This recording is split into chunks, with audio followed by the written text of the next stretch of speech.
दोस्तों, जय माता दी। मां दुर्गा तेरी सदा ही जय हो। नवरात्रों में पहन लेना अपने गले में इस पेड़ की जड़ को। भाग्य आपका 7वें आसमान पर होगा।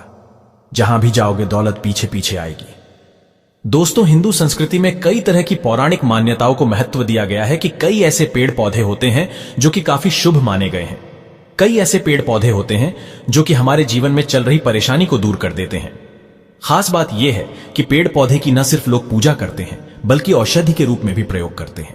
ये कई प्रकार की बीमारी को ठीक करते हैं और वेद पुराणों में भी कई प्रकार के पेड़ पौधों का उल्लेख है, जैसे कि तुलसी का पौधा है, पीपल का पौधा है। इसका बहुत ही ज्यादा आध्यात्मिक महत्व होता है। दोस्तों, अगर आपने देखा होगा, हम सब पीपल की पूजा क्यों करते हैं? हमें पीपल की पूजा क्यों करनी चाहिए? वट सावित्री जो व्रत रखते हैं, जो माता बहनें, वो पीपल की पूजा क्यों करती हैं? क्योंकि पेड़ पौधों में कुछ ऐसी अलौकिक चमत्कारिक शक्तियां होती हैं जिसके दम पर कुछ समय में, यानी कि कम समय में, आपको अच्छे परिणाम मिलते हैं। तो आज मैं आप लोगों को नवरात्रि के समय में ताबीज में भर करके पहन लेना इस पौधे की जड़। बंद किस्मत के ताले खुल जाएंगे, इस वीडियो में बताऊंगा। देखिए, ये जो नवरात्रि का समय होता है, मां नौ दुर्गा की कृपा प्राप्त करने का, इनसे आशीर्वाद प्राप्त करने का सबसे अच्छा समय माना गया है। जो व्यक्ति रिद्धि प्राप्त करना चाहते हैं, सिद्धि प्राप्त करना चाहते हैं, शुभ एवं लाभ को प्राप्त करना चाहते हैं, धन धान्य की कामना हो, धन धान्य से समृद्ध होना चाहते हैं, आरोग्य की प्राप्ति करना चाहते हैं, अगर आप चाहते हैं आपके जीवन से दुर्भाग्य दूर हो जाए, कीर्ति की प्राप्ति हो, शांति की प्राप्ति हो, आपको मान सम्मान की प्राप्ति हो, तो आप एकदम सही वीडियो में आए हैं। आपको कहीं भी जाने की जरूरत नहीं है। आज मैं आप लोगों को नवरात्रि के समय में धारण की जाने वाली 5 जड़ के बारे में बताऊंगा। 5 जड़ में से कोई भी एक जड़ अवश्य धारण करना। जितने भी मैंने लाभ इस वीडियो में बताए हैं, वह सारे लाभ आपको मिलेंगे। पेड़ पौधों में बहुत ही ज्यादा चमत्कारिक शक्तियां होती हैं। आप माने या ना माने, हमने जीवन काल में कई बार औषधि का प्रयोग करके बहुत सारे साधकों की बीमारी को भी ठीक करा है, और बहुत सारे पेड़ पौधों का प्रयोग करके कई लोगों की समस्या को, जटिल से जटिल समस्या को हमने चुटकियों में समाप्त करवाया है। तो जो पेड़ पौधे होते हैं, कहीं ना कहीं धार्मिक दृष्टि से ले लीजिए, चाहे आध्यात्मिक दृष्टि से ले लीजिए, हमें फायदा पहुंचाने का काम ही करते हैं। सर्वप्रथम तो आपको नवरात्रि के 9 दिन इस पेड़ पौधे की जड़ को ले आना है। अगर नवरात्रि के 6ठे दिन इस वीडियो को देख रहे हैं, तो नवरात्रि के 6ठे दिन भी इस पेड़ पौधे की जड़ ला करके आप जो है अपने घर में पूजन करके धारण कर सकते हैं। लेकिन अगर नवरात्रि के 9 दिन आप इनकी पूजा करके जड़ को धारण करते हैं, तो फिर अति उत्तम है। आपको वह हर सारी चीज प्राप्त होगी जो चीज आप प्राप्त करना चाहते हैं। दोस्तों, महंगे रत्न पहनने की बजाय अगर आप जो है इन पेड़ पौधों की जड़ को धारण करते हैं, तो उससे अच्छा आपको परिणाम मिलेगा, रिजल्ट मिलेगा। कहीं ना कहीं रत्नों में मिलावट होती है, कहीं ना कहीं रत्नों में त्रुटि होती है। लोग आपको बेवकूफ बना सकते हैं, लेकिन पेड़ पौधों से आपको कोई बेवकूफ नहीं बनाएगा, इसकी जड़ से। क्योंकि स्वयं आप इसे जो है अपने हाथों से उखाड़ करके लाएंगे और इसे आप धारण करेंगे। तो मैं आप लोगों को नवरात्रि के समय में लाए जाने वाले पेड़ पौधों की जड़ के बारे में बता रहा हूं, जिसे आप जो है लाकर के धारण कर सकते हैं। दोस्तों, सर्वप्रथम तो इन पेड़ पौधों की जड़ को लाने के बाद आपको क्या करना होता है? इसकी देवी प्रतिमा की तरह 9 दिन तक पूजा करनी होती है। जैसे माता नवदुर्गा की पूजा करते हैं, ठीक उसी प्रकार इन पेड़ पौधों की जड़ को लाकर के 9 दिन तक आपको पूजा करनी होती है। और 10वें दिन जो विजयदशमी होती है, उस दिन चांदी के ताबीज में भर करके पहनना होता है। अगर आपका सामर्थ्य नहीं है कि चांदी का ताबीज जो है आप ले सके, तो आप जो है बिना चांदी के ताबीज के भी पहन सकते हैं। जो तांबे के ताबीज आते हैं, उसमें आप जो है धारण करके जो है डाल करके धारण कर सकते हैं। तो आइए इस वीडियो में जानते हैं कि कौन सी चीज को हमें नवरात्रि के समय में, कौन सी जड़ को लाकर के धारण करना चाहिए, पहनना चाहिए। 5 जड़ के बारे में बता रहा हूं। जानकारी बताने से पहले, वीडियो में आगे बढ़ने से पहले, आप सभी दर्शकों से गुजारिश करना चाहूंगा, वीडियो में बताई गई जानकारी पसंद आएगी तो वीडियो को लाइक करें, चैनल को सब्सक्राइब जरूर कर लेना, और हां दोस्तों, कमेंट बॉक्स में अपनी राशि भी डाल दीजिएगा। अगर हमारे पास कोई उपाय होगा तो वो आकर हम आपके कमेंट में रिप्लाई करके बता देंगे। दोस्तों, आइए जानते हैं। सर्वप्रथम तो आपको चमेली की जड़ लानी चाहिए। चमेली की जड़ के बेनिफिट बताना चाहूंगा, फायदे बताना चाहूंगा। चमेली की जड़ में दैवीय शक्तियां समाहित रहती हैं। आपने देखा होगा, चमेली का जो तेल है हनुमान जी महाराज को समर्पित होता है। इसमें हनुमान जी महाराज की दैवीय शक्तियां रहती हैं। जो लोग माता लक्ष्मी की कृपा प्राप्त करना चाहते हैं, लक्ष्मी सिद्धि प्राप्त करना चाहते हैं, जो लोग सिद्धि प्राप्त करना चाहते हैं, मंत्रों को सिद्ध करना चाहते हैं, जो व्यक्ति आरोग्य रहना चाहते हैं, ऐसे व्यक्ति चमेली की जो जड़ होती है इसे अवश्य लाना चाहिए ना। चमेली की जो जड़ है इसे नवरात्रि के पहले ले आना या फिर नवरात्रि के टाइम में भी ला सकते हैं और इसकी 9 दिन आपको पूजा करनी है। 9 दिन नहीं कर पाते हैं तो कम से कम 1 दिन पूजा कर सकते हैं। इसकी पूजा करने के बाद इसे चांदी के ताबीज में धारण करना होता है। आपको दशहरे के दिन इसे चांदी के ताबीज में धारण करना होता है, तो इससे दैवीय शक्ति की प्राप्ति होती है, अलौकिक शक्ति की प्राप्ति होती है, हनुमान जी महाराज की कृपा बरसती है, आप हमेशा निरोग रहते हैं।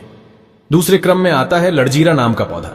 हमारी वीडियो में देख लीजिए, इस प्रकार का होता है लड़जीरा पौधा। कई जगह इसे चिड़चिड़ा के नाम से जानते हैं। कई लोग इसे अपामार्ग बोलते हैं।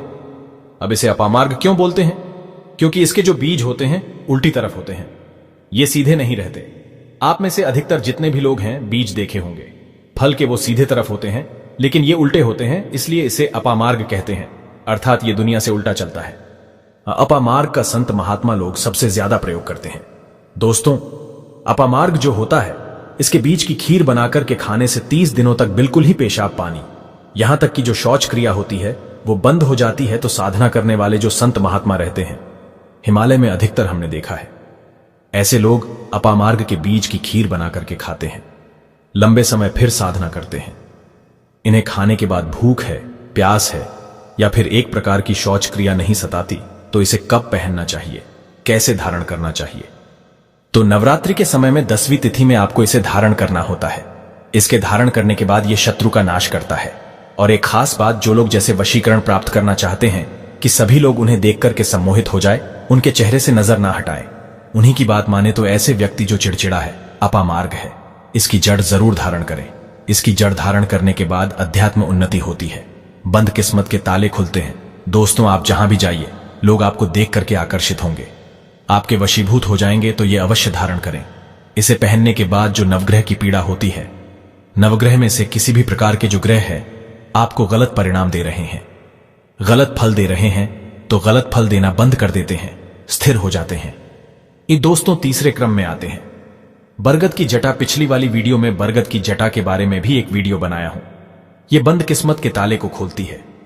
बरगद की जो जटा है अध्यात्म दृष्टि से बहुत ही पवित्र है और हमारे हिंदू धर्म में बरगद को देव वृक्ष माना जाता है। देव वृक्ष क्यों कहा जाता है? क्योंकि वट सावित्री के दिन आपने जरूर देखा होगा, इनकी पूजा होती है। जो बरगद है ये देव वृक्ष कहे गए हैं।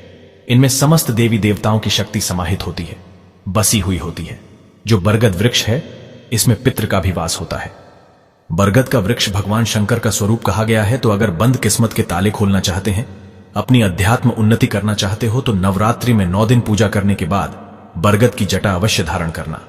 बरगद की जटा धारण करने के बाद आपको 20 से 25 चमत्कारिक फायदे मिलते हैं, जो कि मैं वीडियो में आप लोगों को पिछले वाले वीडियो में बता चुका हूं। वो वीडियो जाकर के आप देख सकते हैं। दोस्तों, चौथे नंबर पर आते हैं सफेद मदार की जड़। अब सफेद मदार की जड़ क्यों धारण करनी चाहिए? जो मदार है सफेद कलर की, ये भगवान गणेश जी का स्वरूप कही गई है और मैं हर दिन वीडियो में बोलता हूं और आज भी बता रहा हूं। जो 11.5 वर्ष पुरानी सफेद मदार की जड़ होती है, यह भगवान गणेश की सूंड की आकृति ले लेती है। आपने कई मंदिरों में देखा होगा मदार के गणेश जी बनाए जाते हैं। मदार के जो गणेश जी हैं इन्हें बहुत ही ज्यादा फलकारी कहा गया है। ये तत्काल अपना फल प्रदान करते हैं। अब भगवान गणेश जी को रिद्धि सिद्धि शुभ लाभ के स्वामी कहा गया है। तो अगर आप रिद्धि सिद्ध, शुभ लाभ, धन वैभव प्राप्त करना चाहते हैं तो मदार की जड़ नवरात्रि में ले आना। इसकी 2 से 5 दिन 9 दिन तक पूजा कर देना। इसके बाद 10वीं तिथि को धारण कर सकते हैं, पहन सकते हैं। इसमें आपको बहुत ही ज्यादा लाभ मिलेगा। जो मदार है यह भगवान गणेश जी का स्वरूप कहा गया है और मदार धारण करने के बाद नवग्रह की जो पीड़ा होती है समाप्त हो जाती है। खासकर जो बुध ग्रह आपको गलत परिणाम दे रहे हैं, तो गलत परिणाम देना बंद कर देते हैं। दोस्तों, अंतिम में आते हैं अपराजिता। अपराजिता क्यों धारण करना चाहिए? जो अपराजिता है इसके पुष्प माता लक्ष्मी को अत्यंत प्रिय है। अपराजिता के पुष्प माता लक्ष्मी को बहुत ही ज्यादा प्रिय है और अधिकतर लक्ष्मी पूजा में अगर आप माता लक्ष्मी को प्रसन्न करना चाहते हैं, चाहकर भी माता लक्ष्मी आपके द्वार पे नहीं आ रही है, परेशान हो चुके हैं, जिसके कारण आपकी जो दैनिक स्थिति है खराब हो चुकी है, तो अपराजिता नाम का जो पौधा है इसकी जड़ धारण करें। इसे चांदी के ताबीज में धारण करने के बाद फिर लक्ष्मी की कृपा प्राप्त होनी शुरू हो जाती है। बंद किस्मत के ताले खुल जाते हैं। नौकरी चाहिए, नौकरी की प्राप्ति हो जाएगी। यानी कि बंद किस्मत के ताले को खोलने का काम करता है। आपकी अध्यात्म उन्नति करते हैं। मानो या ना मानो, धर्म अपनी जगह है, जड़ी बूटी की शक्तियां अपनी जगह, आप माने या ना माने, वो अपनी जगह है जो लोग मानते हैं। देखिए, टोने टोटके की दुनिया में विश्वास होना जरूरी है। जो लोग मानते हैं उनके लिए भगवान है, जो लोग नहीं मानते तो पत्थर समझते हैं। यानी कि भगवान आपके सामने भी खड़े हो तो भी पत्थर तुल्य है। अगर आप भगवान को मानते हैं तो पत्थर भी आपके लिए भगवान जैसा पूजनीय हो जाता है। लोग तो भगवान श्री कृष्ण और भगवान राम को भी आज झुठलाते हैं। सब एक देव मनुष्य बोलते हैं, तो आस्था के ऊपर ये सब जितने भी मैं आप लोगों को तांत्रिक वस्तु बताया हूं, पेड़ पौधों की जानकारी बताया हूं, ये आस्था के ऊपर निर्भर करता है। आस्था है तभी ये आपको अच्छे परिणाम देंगे। आस्था नहीं है तो ये आपको कुछ भी परिणाम नहीं देंगे। तो अपने भाग्य परिवर्तन करने के लिए, अपनी किस्मत में परिवर्तन होते हुए देखने के लिए, अपनी अध्यात्म उन्नति करने के लिए ये जड़ अवश्य धारण करें। सदा आपको सुरक्षा ये प्रदान करेगी। ये जड़ मित्र की भांति मदद करती है, आपका हमेशा साथ देती है। तो ये थी छोटी सी जानकारी दोस्तों। अगर आप माता रानी को अपने घर पर बुलाना चाहते हैं तो कमेंट बॉक्स में लिखे, माता रानी आपका स्वागत है हमारे घर में। जय माता दी।